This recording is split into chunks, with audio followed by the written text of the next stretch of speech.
Are we dealing with the douchiest guy ever on Bar Rescue? We're going to talk about that today because we're fishing for answers here on the Bar Rescue After Show, so stay tuned. You're tuning into the destination for TV superfan discussion, AFTERBUZZ TV. And now, let the buzz begin.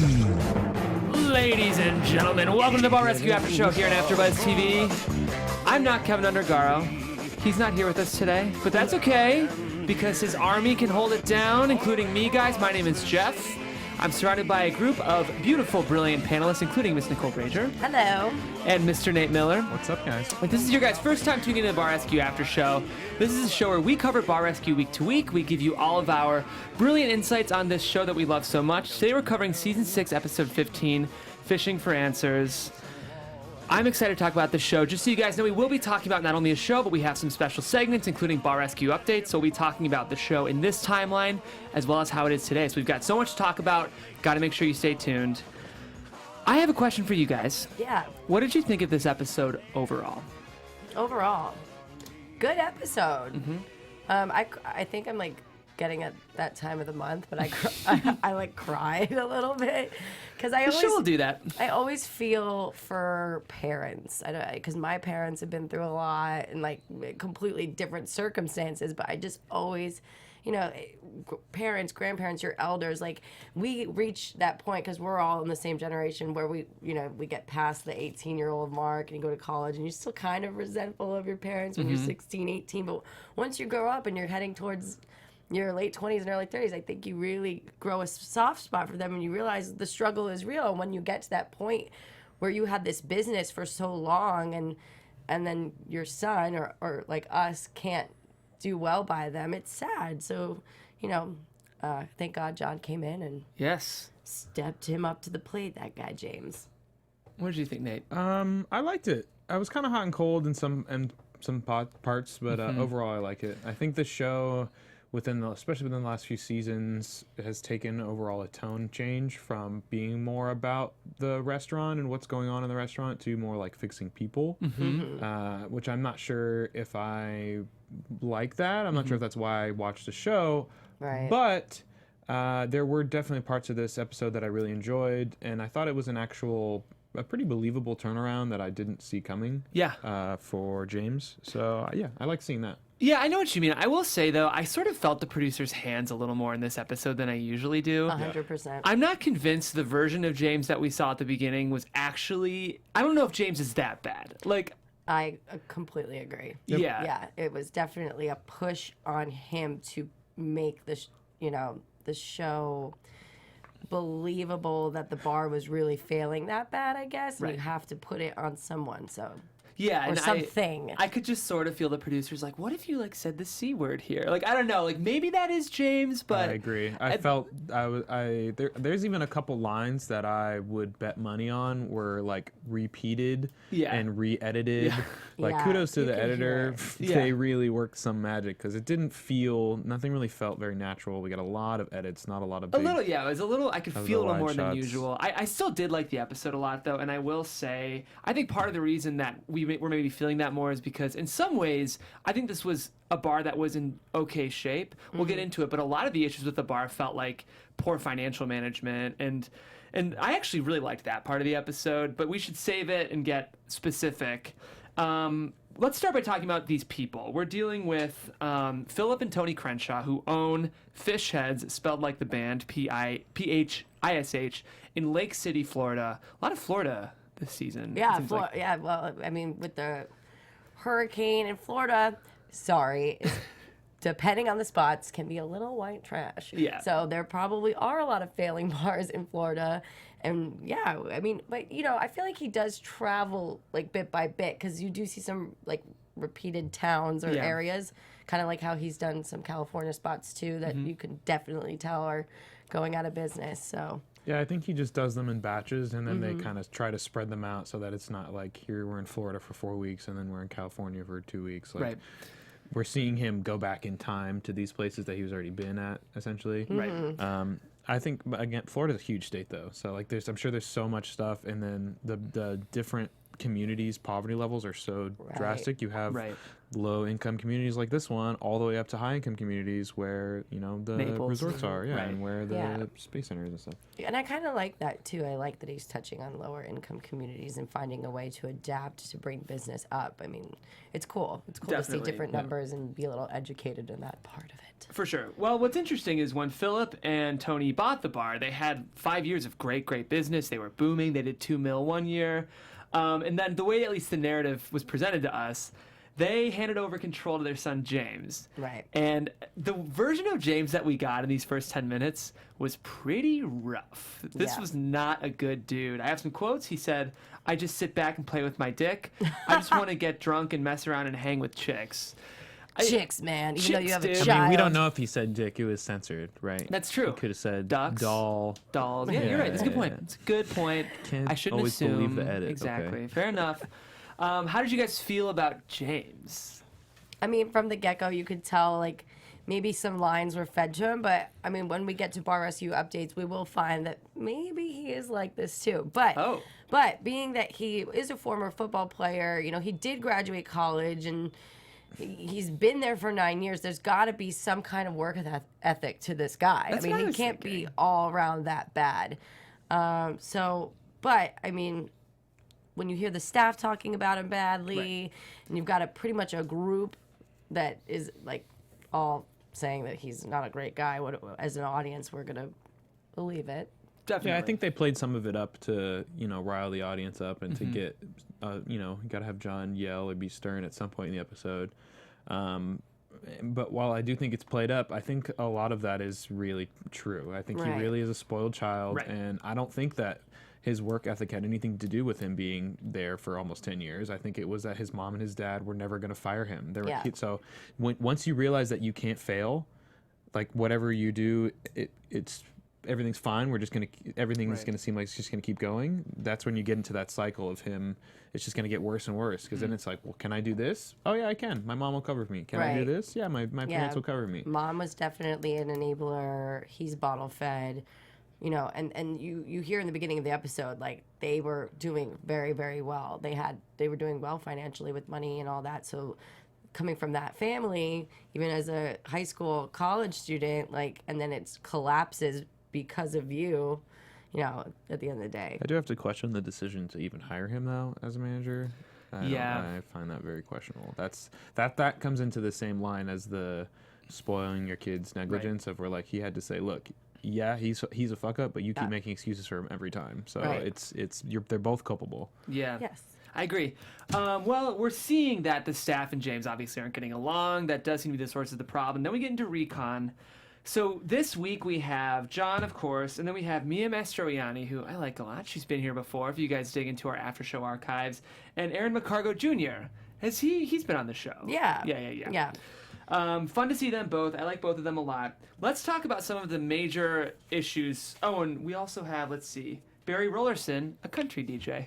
I love that. I And like his that wife. they take The locals. local staples and put them in there for recon. Definitely. It's smart, and they didn't do that like back in the day for Bar Rescue. I feel like it's like a semi-new thing. It's kind of nice. It is nice. Yeah. It's like if you want to get an authentic look at the bar, getting a local does feel like the right move. Right. Okay, so the big issues right now, if we're looking specifically at James, poorly dressed, do you feel like the manager at a bar should be well dressed? Yes. Yes. Interesting. At least not wearing a shirt without a collar and shorts. Yeah. At least. Maybe Yeah. you can be casual, button down, Right. maybe a couple buttons unbuttoned, and like some slacks. Like you don't have to be wearing a tux, but you have You to need look to like stand you're out. working. Yeah. Yeah.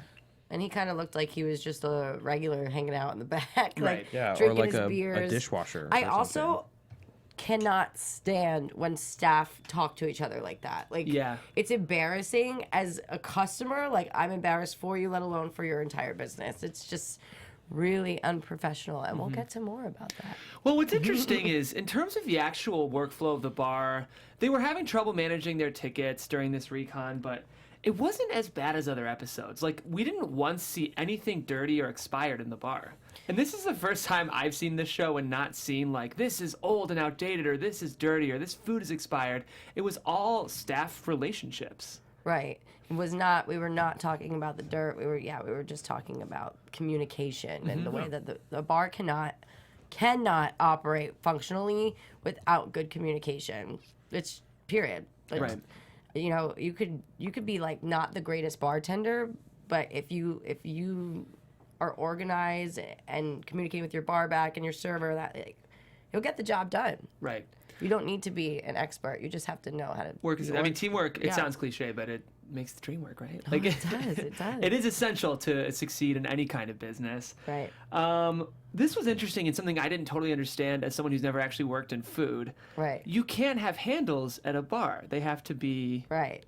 So yeah, that was pretty funny to see because anytime I've poured with a handle that large, I'm at a house party with like 200 to 300 people. Right.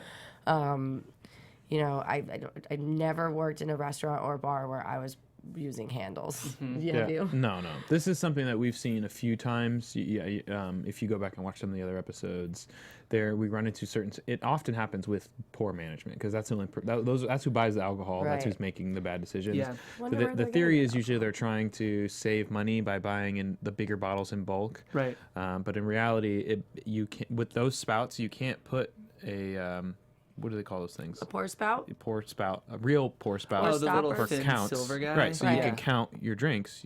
You can't put those on there. Right. You just have to do with a little weird Cappy thing. glass or plastic thing that's on there, right? Which is very inaccurate. So you end up overpouring all the time anyway. So it doesn't save you any money. That's interesting. Okay, that makes sense. Even just the lifting, like Well, in space too, right? well, If you all have a those well bottles and- are even though they're different shapes and stuff, they're all It is so heavy. made to be the same shape so that you Right. can use them quickly. them, Right. Exactly. Now store if you're them. picking up the Exactly. hand, you gotta twist off the cap and Yeah. lift this huge I get that. piece of glass. Yeah, it's definitely what he said. It's definitely cost. They're trying to save money with those big bottles. And I've used those bottles, like I said, at parties. I remember I did a private party, and by the end of that shift, it was like an 8-hour day. My arms hurt so bad because they are heavy. Yeah. And they're not maneuverable, Yeah, if they're that's not even a made for word. that. Well, the straw that breaks the camel's back is James uses the C word. John is not okay with that. So he storms in with his team, and the ream begins. This was one thing I did like about this is Taffer didn't just hold James accountable.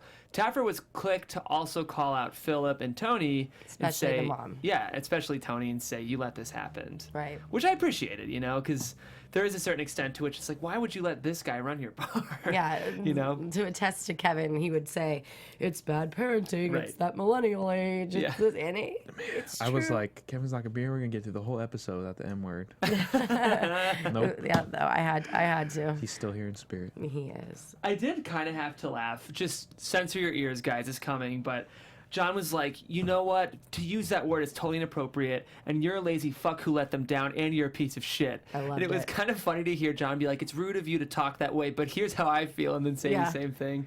But I get it. I mean, like, that's Taffer. He had to say what he had to say. I mean, that's pretty wild though. Like Yeah. saying the C word to your mom. It's crazy, I know. That's- That was what, like, I was I like, mean- that word is, to me, one of the most inexcusable words in the English He language. was saying it not only to the mom, but Destiny, the server, and I found it so horrible that he was talking to and I know it doesn't count for anything, but it's like he's talking to the elders like that. It wasn't even like the girls at the bar. You're talking about to your mom. Yeah. But, you know, like we said earlier in the show, that could have been a production call. Right. I mean, who knows? But also, I could see with his personality, like that's what happens when you just keep pushing the line and nothing happens. Then you just find a new line. Right. Right. Exactly. So he said all manner of things. Eventually, he's gonna get there. Right. If no one says, "Yo, you can't do that," Right. no one ever says that to him. Yeah. I like that John also said that the disrespect in the place is so common that it's tolerated.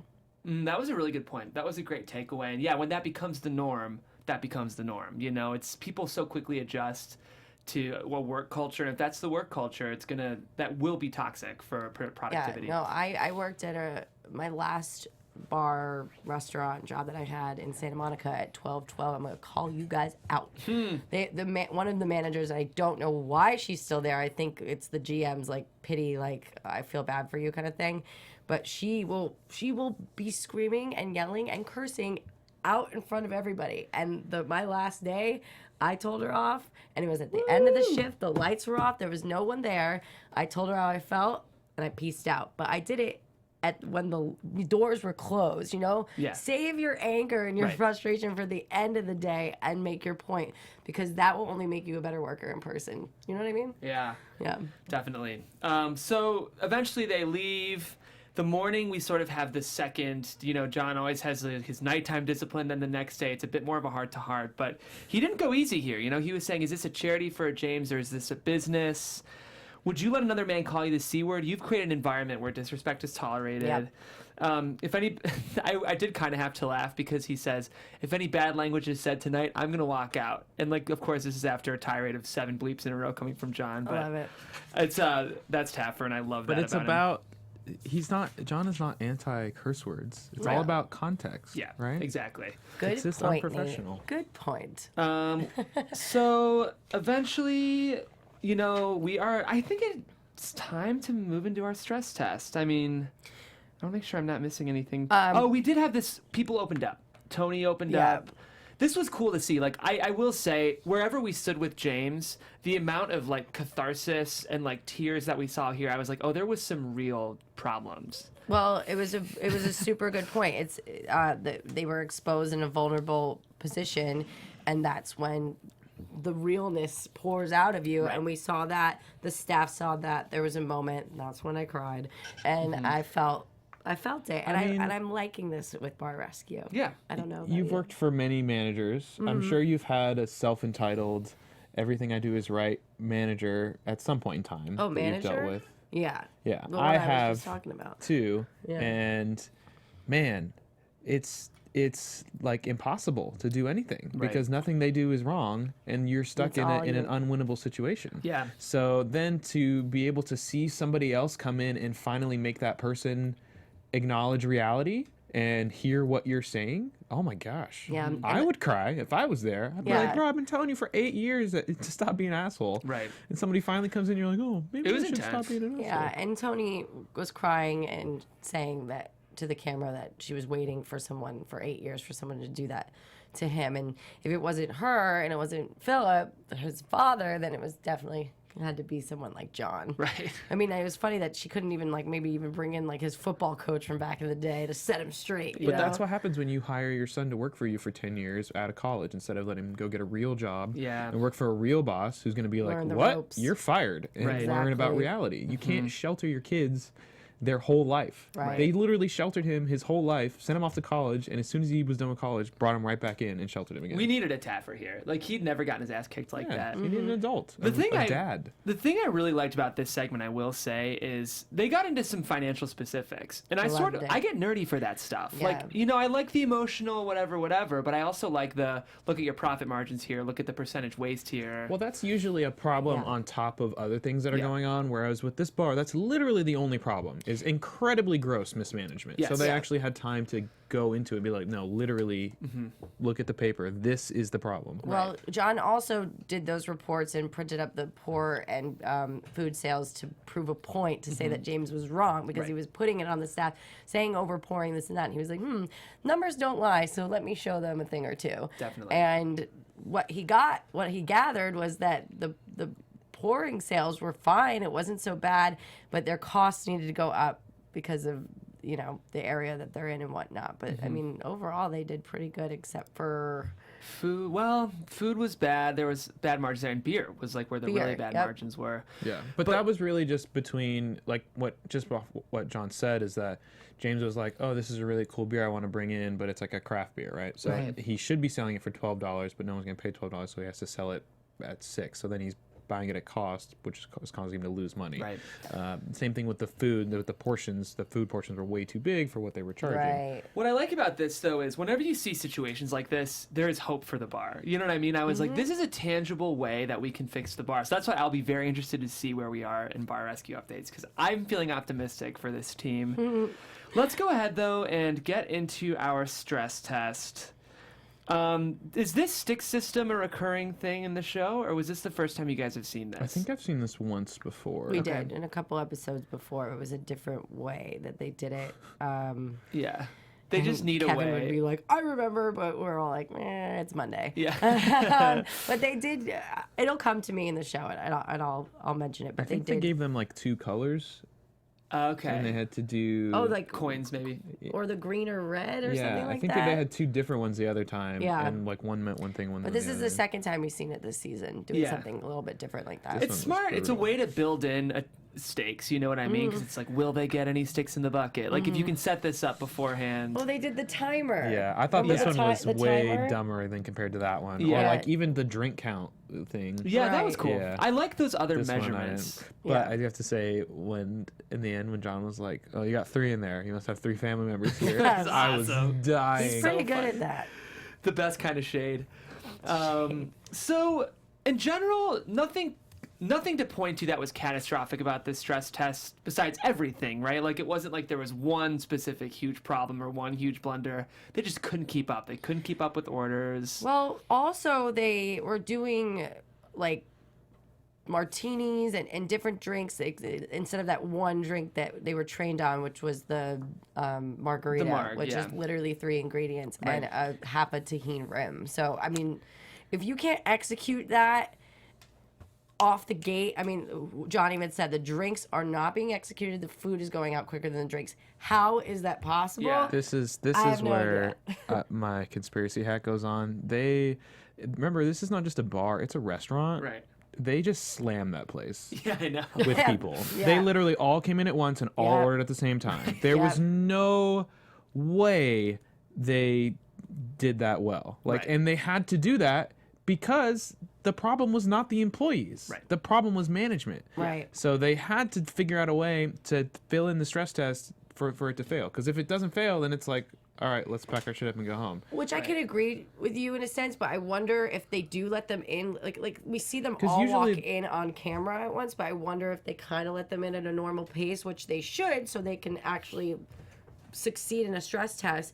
But there is an important thing, and John did mention it, like staggering tickets. You'll go to your table. Yeah. You have to ring That's- in an organized fashion, so the bar and the kitchen is timely. Being an expediter, that is one of the most triggering things ever, is ticket stacking, because Yeah. the hosts seat all the people at the same time, so then the servers have to grid all their tables at the same time, which means everybody's ready to order at the same time, so they have to take order, go put all the orders in, so then all the orders go to the kitchen, Yeah. then all the food has to get started at the same time, which means all the food's ready at the same time, so it's got to go out, but it all can't go out at the same time, so someone's going to be cold and remade. Yeah. And then you get waves, right? So everybody gets all their food at once. So everybody's sitting, and it's then- super dead, right? yeah. Then everybody gets up. It's just it's Bad. oh. Well, That's John, the worst. to John's credit, he knew right away. He said, are you being ticket stacked?" And like I was like, "Oh, this is the John who has been renovating bars for 30 years and knows food and drink better than any." You know, it's like, of course we know he's the expert, but it's nice to see those moments. Or he knew because he intentionally slammed the restaurant because it's good TV. Yeah. Yeah. Well, either way, it's fun to see that side of John, but I don't necessarily disagree, Nate. One thing that was great here, though, James worked hard. Yeah, Yeah. Jay. You know? Yeah. Yeah, I know he was a hustler. I think saw it. what you said earlier hit the nail on the head. I think this was his realization of adult mode, especially because they said that he had a kid. So I think it may have been, he may have had that thought at some point recently and then just been like, well, it's just too late now. Like, I don't know what I'm going to do, so I'm just giving up. So I think getting some confidence to be like, look, if you really want to do this, you can do this, compounded with the realization of, you know, you're an adult now, you know how hard it is to raise kids and how hard life is, and your parents are not going to be here very long. If they leave now, you can't run the place. Right. What does that mean for you? What does that mean for your family? You're so I costing think, their retirement. yeah, I you think know? we got to see him grow up, which I think is really the power of this episode. That's the part that I really liked. But I think Agreed. what you said earlier just hit the nail on the head. Well, 'cause thank you. You got to Yeah. realize it at some point. Yeah. Your gotta parents realize are it. people. They're not just your parents. Yeah. Right. And they have to realize the same thing, that James is a manager, not just your son. Right, Yeah. exactly. And you Perfect. you have to hold his feet to the fire. Yeah. So after, the stress test assessment, we didn't do well, but I was glad that Taffer credited James for his hard work. Right. Taffer knows when to call bullshit, but he also knows when to applaud success. Yeah. And in this kind of post-mortem with Mia and James and John, they're talking about how they need to create an environment with conversational cocktails. I love it. Yeah, I think that's For the really first smart. time ever, Right. John is bringing conversational food and cocktails. Right. The only thing that was the first time was that triple screen thing that they did. They did a split screen. Yeah. I didn't like that. You didn't? Well, it was only for like 0.4 seconds that we saw it. I was like hoping for a fourth or a fifth one, but we only got one. I like that they're You thought trying. it was I like cheesy? that they're trying, though. I That's- like that the show is trying. That's what I don't trying. like. They have a good formula. I Yeah. understand it's been 6 seasons. There's a lot of episodes in each season, so they try to switch it up. But I don't like when I watch one episode and then I watch another episode and it's like completely different editors did it. Yeah. Like even to different transitions and stuff. And it's like, I hear you. It's just like pick we're not something. tuning into Bar Rescue Right. for change. It's 6 It's comfort seasons. food. Right. We know what we like. Just Yeah. give us what we want. Kiss, Well, fair do enough. the kiss method. Oh, That's yeah. really funny Keep that it you didn't like simple. it. I was like, oh, split screen, sweet. Well, we got to Jazz see. I will say, these fish tacos looked amazing. Mm-hmm. This coconut cocktail would not be for me. I don't know how you Okay. guys feel. Here I am. This was the best cocktail ever Yeah? on this season. Yes, finally, something freaking different. Yeah. It wasn't just like a rum with pineapple and a splash of grenadine. It was genuinely actual- thought out, creative, up with the times. Chai, coconut, that is so our generation right now. That's it's true. so in. That's a good point. Like, thank you. Great job, Mia. I Yeah. loved it. I love Mia. I think she's fine. I think she's a great personality. She's good on TV. This cocktail, maybe I don't like coconut. Me either. Do you like chai?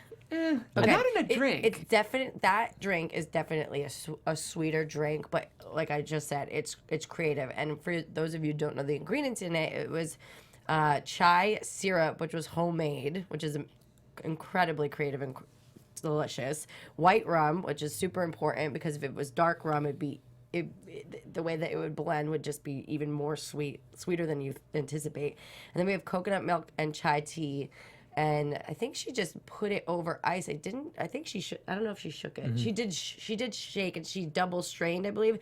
And then she topped it with some shaved coconut, and Yeah. it came in a really cool mug. And You were here for it. there's thought in that. There's stuff. Yeah, it's definitely way more creative than And- that's more like the older drinks that we used to see. Yeah. Of like actually something new. And it translates well to conversation. If you saw that being built in front of you, Jeff, you would be like, "Oh, what is that?" You might not drink it, but you would ask It's what true. it is. I respect, even if it's a drink I don't like, I do respect the technique and the craft behind it. So, Yes. excellent point. I hear you. Next day, we finally have our heart to heart. James apologizes to everyone, which seemed like a long time coming. This was cool. And I guess time for our renovation, right? Yeah. I thought this was a gorgeous renovation. I think they nailed it. I thought it was super neat, clean, organized. Like, I don't like too much going on. So I Yeah. thought it was really nice. When we get into updates, you'll hear what others thought of it. But, I mean, the wallpaper was pretty, attention to detail, simplicity, the lighting, and the stone walls, right? I love that. Yeah, that's what I was gonna say. I really like the lighting. Yeah, those hanging lamps over the bar were super cool. Fish tails versus, what was it initially Fish called? heads. Yeah. What do we think? What do you guys I think? like fish tails better than fish heads. Yeah. I don't personally eat fish. I'm not a big seafood person. Yeah. So either one would turn me off. Right.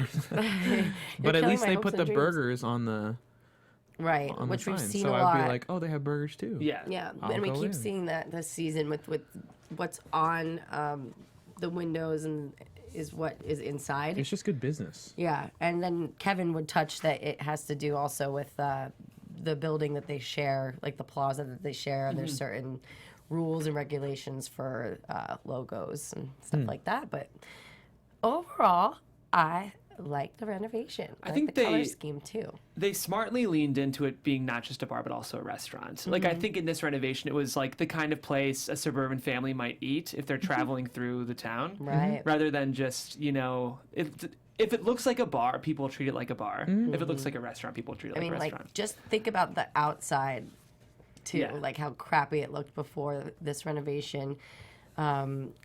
And, I said color scheme. I think it's Florida colors, too. So Yeah, that was... kind of tropical-y. Well, or think about the blue. Gators. Like, it's Yeah. like, blue... Don't look at me, girl. orange. No, it's like blue and orange are in this color scheme. God, guys, really? Am I the girl talking about the football here? You most certainly Yeah. are. If you know That's Nate and I, Nope. then you are absolutely the one talking about sports here. Yeah.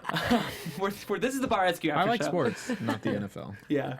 Okay, so John showed his sweet side here. James is going to be your hero, guys. This was nice. Yes, and he cleaned up very well. That's what I was like. If he owns these clothes, even if he just owns them, he's not as much of a garbage person as he thought. I mean, he's got a wife and a kid. I know. so- Yeah, that's true. There are plenty of people in Hollywood with wife and kids who are other people. Look, I'm trying to be nice. Okay. Fair enough. Well, at least given the 6 weeks later updates we got, things are looking good. Nicole, let us know where things are looking right now today. Okay, I would be glad to. So on Bar Rescue updates, we see that the bar has more positive than negative reviews. Good. I have to cough. Live Excuse your me. life. Excuse me.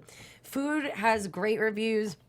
The staff has pretty decent reviews for the most part. Why are you shaking your head, Nate? No, I'm sorry.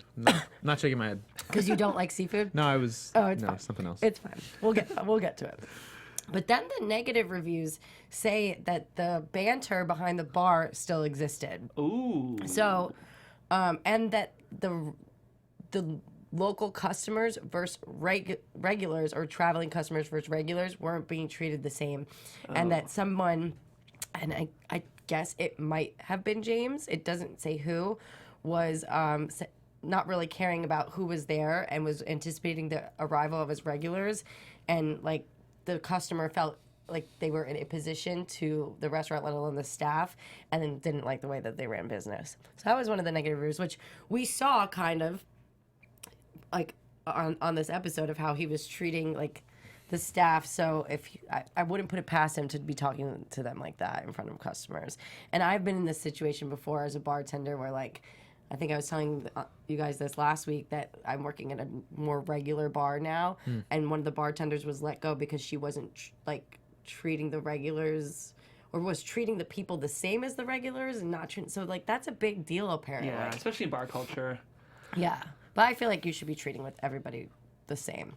But overall, it says that this was a successful renovation. But if we go to like news within Bar Rescue updates, Philip was actually not into this signing up with Bar Rescue and working with John. It came from actually James and his mom to convince Philip to do this. And they also made the headline for their local Lake City Reporter on their newspaper, and it said that even Philip Crenshaw was not really into it, but overall good success. And they said fish heads is dead, long live fishtails. Okay. So that's good, especially if that's in your local paper.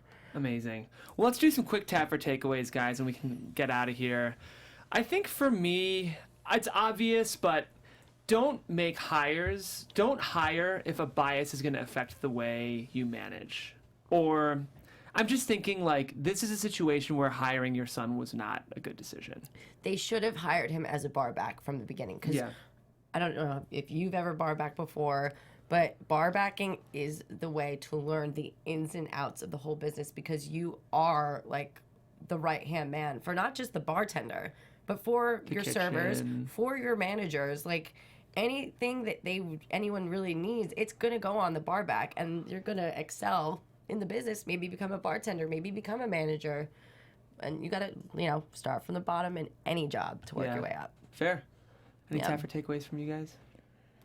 You go first. I would love to. My Taffer takeaway is Prep your notes before you go on. I don't know. Dress nicely. That is one. It was interesting to see. I guess my takeaway is that some people just need to hear stuff from somebody else, from an outside That's a great one. source. I mean, I'd like to think I'm not a spoiled child. I'm not an only child. I would never say the C word in front of my mother, let alone call her that. My dad would kill me. But I guess I can kind of... I get the complacency, like, oh, I'm in a comfortable spot, so I'm gonna do what I'm gonna do.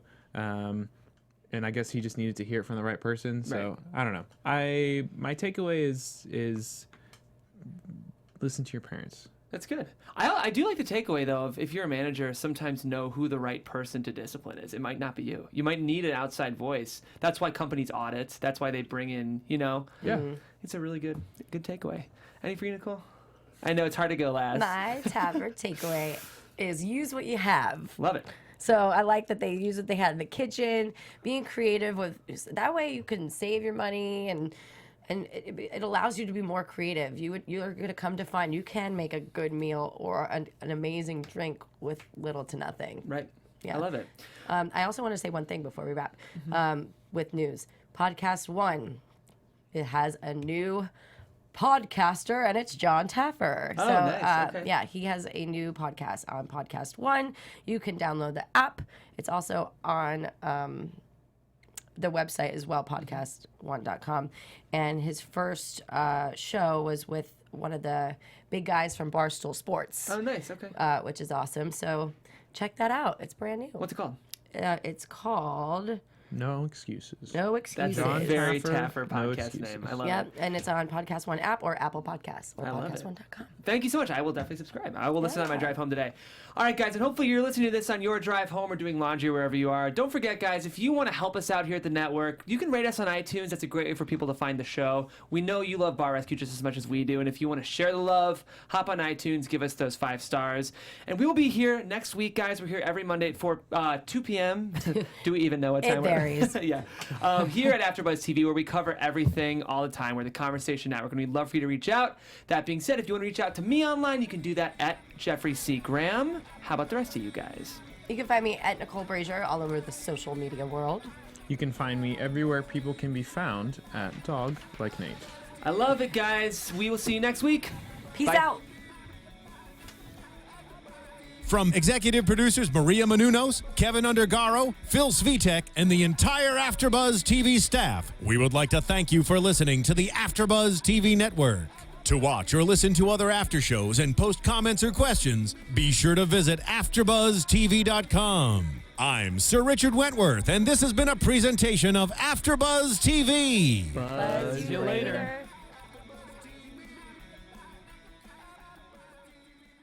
The views expressed herein are those of the hosts only and do not necessarily reflect the views of AfterBuzz TV or its owners or principals.